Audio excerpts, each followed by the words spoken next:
Hello guys, it's Southern FX again.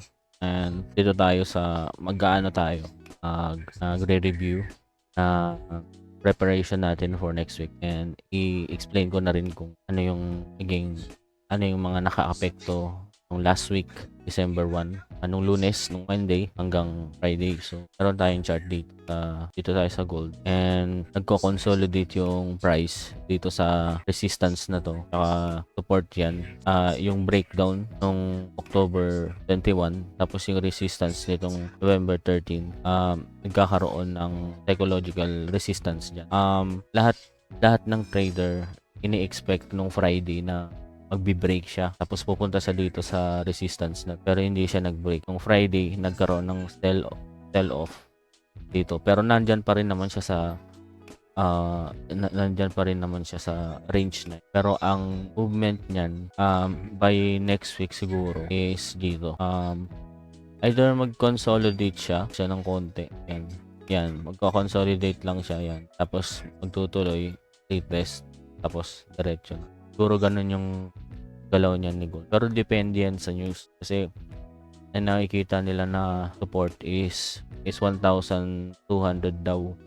Dito daw, yan, 4,200. Yan daw yung according to FX Street. According sa FX Street is 4,200 as Fed cut anticipation builds. That is Friday. So, strong support na siguro yan. Strong support na yan to 4,200 according. Tapos, last week is December 1 plus Friday. Ayan yung mga naka-apekto sa mga currency. So, karoon ng speak ni WIDA, SPIX, ISM, POE, and GDP, CPI, and yan yung mga nagbo-move ng market. So, yung actual, yan yung mga nagbo-move ng market. So, we are expecting next week on Monday, on December 8, walang masyadong high impact news. So, ako, sa mga katulad kong advanced na trader na nagtitrade na for a long time, high impact news lang yung dinidisplay ko dito. Ito yung binibigyan ko talaga ng value. Itong high impact news. Kasi either pwede kang makipag-participate or pwede kang sa mga ganito kasing event, nagkakaroon ng imbalance yung market. So, ang nangyayari, nagtitake advantage tayo dun. So, ito, pag nakita nyo to, parang indication to para sa akin na mag-trade ako. Either i-accept ko siya o hindi. Nasa akin kung i-accept ko siya o hindi. I-trade ko siya o hindi. Basta nagkakaroon lang na siya ng imbalance dito. And as a scalper, kailangan mo to mga liquidity na to or mga news na to para makipag-participate ka, kasi yan nandyan nakafocus yung mga big players dito sa market. So, di kasi ako nagtitrade ng ranging lang. So, kagaya niyan, sa umaga, di ba, Asian session, tinitrade ko yan. Mga Aussie dollar, ganyan, tinitrade ko yan. Depende na lang sa akin kung ititrade ko talaga. Pero nandyan yung pera.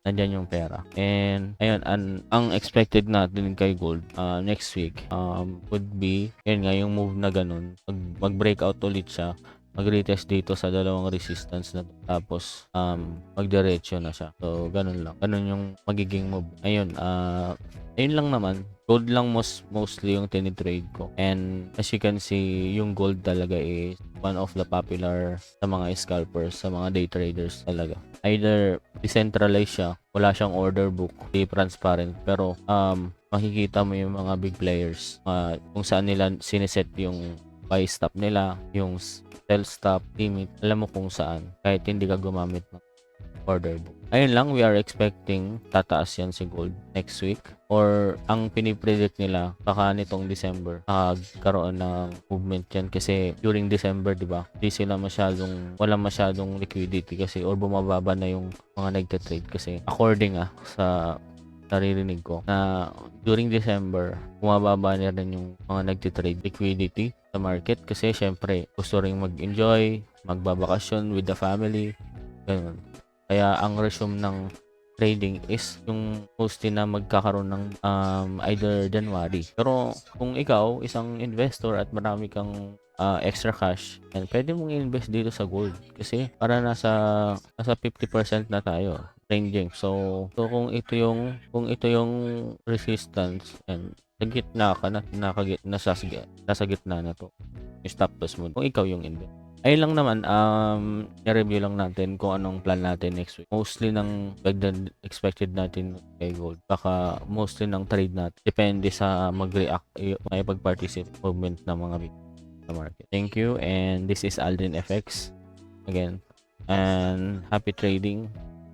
At napaka-importante i-manage yung risk kasi yun talaga yung sekreto dito, risk management. Huwag kayong masyadong emotional, kayo masyadong excited, maging natural lang kayo. And losing is part of the game. Ganyan talaga, ako nalugi na rin ako. Pero andito pa rin ako sa market, diba? Kasi parang bread and butter mo to, parang breakfast, lunch, dinner mo. Ganyan. So, kailangan mong protektahan yung capital mo. Yun yung pinaka-importante dito. Kasi kung wala ka ng capital, paano ka makakapag-trade? Kaya sa bawat decision mo dito, huwag ka mag-overtrade, huwag kang ma-excite masyado. Ang importante dito is magtagal ka, and hindi to pagalingan, hindi to paunahan, kundi kung paano mo iingatan yung capital mo. So, I recommend 0.5%. So, kung 2% yung maximum trade, maximum loss mo is 2%. So, hatiin mo ng 4.5. Yan. Maximum of 4 trades para magkaroon ka pa ng leeway. Alam ba, nagkamali ka tapos sa 4 na trade mo, 2 yung nanalo tapos 2 yung natalo. Okay lang. At least may 2 kang panalo. 1:2. So, ayun, happy trading guys this week, and tomorrow is Sunday. Napaka-importante na maging tayo lagi. Maging part ng sistema natin. Maging part ng daily routine. I-church tayo kasi napaka-importante pa rin ng pagsisimba. Kaya, ayun guys, thank you very much, and happy trading, and God bless. God bless sa inyo. This is Aldrin FX, and thank you. Please share, like, or comment kung may mga question kayo. And sana mag-raise kayo ng comment sa akin, sasagutin ko lang. Thank you. Good night.